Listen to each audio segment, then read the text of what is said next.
In this Returnal Tips and Tricks 10 Things All Players Should Know guide, I'll be walking you through several things that can make your Returnal experience even better.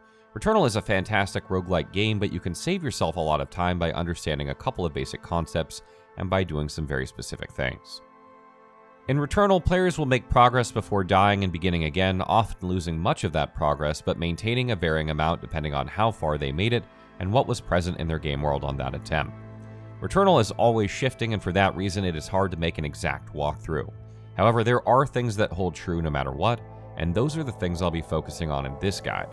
First up is weapon proficiency.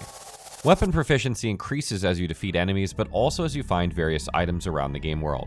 These items are always blue, and they add a certain amount of weapon proficiency depending on which you pick up.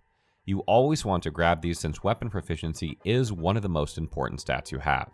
Weapon proficiency allows you to find better and better weapons, and without it you'll be stuck with very low tier ones that don't do much damage and have fewer passive effects. Whenever you die, this resets to 0, so you'll need to farm it up again, or you'll have trouble defeating enemies.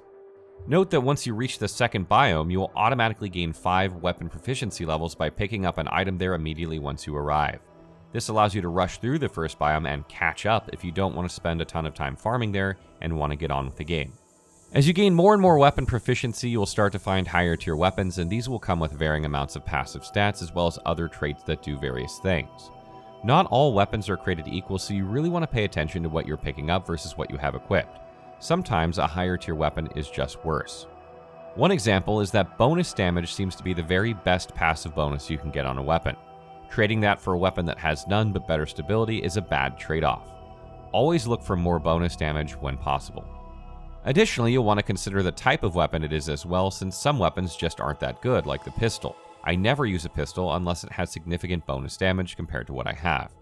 On top of that, some weapons simply have better alt-fire modes than others, and this can be a determining factor when other things are pretty much equal. Early on, test every alt-fire you find with each weapon, and use the ones that can kill multiple enemies like Shockstream and Void Beam. When looking for weapons and items, it's hard to know what to do early on. There are lots of chests, nodes, and keys that are malignant and will cause a malfunction if you use them. You can cleanse these with Ether, but you should not do this. Ether is very hard to come by, and it is one of the few things that carry over from each death. Ether is best suited to unlock artifacts at the beginning of each run. Save your Ether and plan to avoid things that are malignant, or plan to use them and then cleanse them with a nullification sphere that removes them all when you have one. Malfunctions can often ruin your entire run, and risking this for a few Obolite or a key is not usually worth it. Early on in the game, it's best to head towards the main objective first before exploring optional areas. You can use your map to see which direction to head. You want to head through the light blue doors and try to avoid the V-shaped ones if possible. You can stick your head in these doors and see what's inside, but if you don't recognize it, it's best to leave them alone.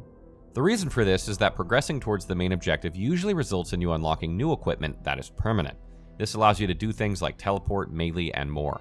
Since the beginning areas are littered with things you will not be able to interact with until you've unlocked future equipment, the sooner you get it, the faster subsequent attempts will go. As hard as it is, try to save exploration for subsequent attempts and not the first time or two in each biome.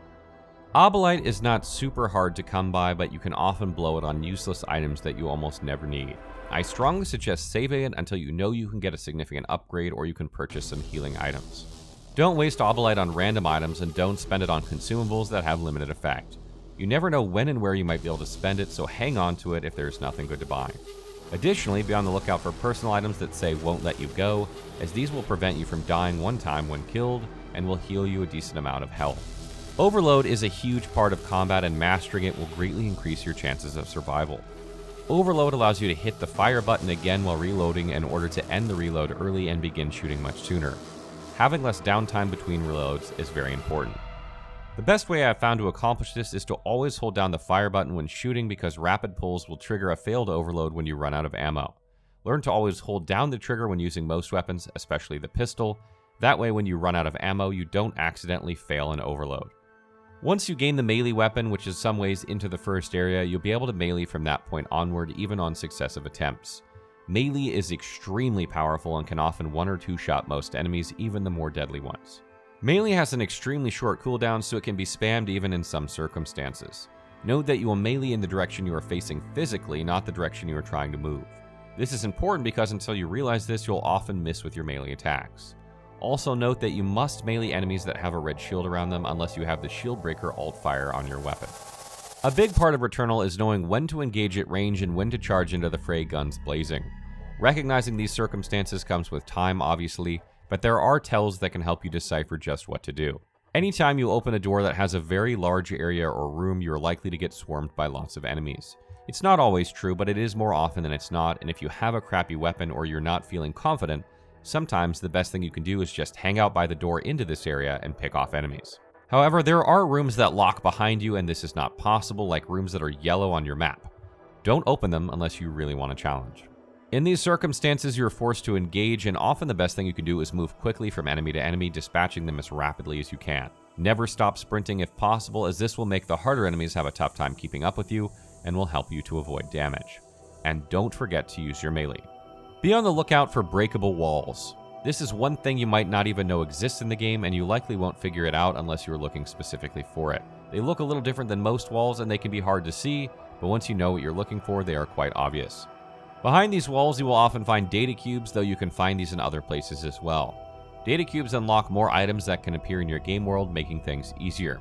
But there's a catch. You can only carry one of these at a time, and you must deposit them in machines only found after boss fights in order to save them. This makes it tough to do because you not only need to do this once, but multiple times, forcing you to face bosses more than once successfully. The last one is probably obvious, but don't fight bosses unless you're ready. That is to say, don't go into the fight with half health, no healing items, and a shitty weapon. Once you realize where a boss is located, which isn't that hard to do, take the time to prepare. That is to say, make sure you're at full health by finding health items inside rooms, make sure you've got a solid weapon you're comfortable with, and make sure you have at least one healing item ideally. These things will not always be possible, but you should always aim to do them when you can. There is no point in guaranteeing your death after all your hard work, so take some time and give yourself a sporting chance. I hope you've enjoyed these tips, and they'll make life a little bit easier for you.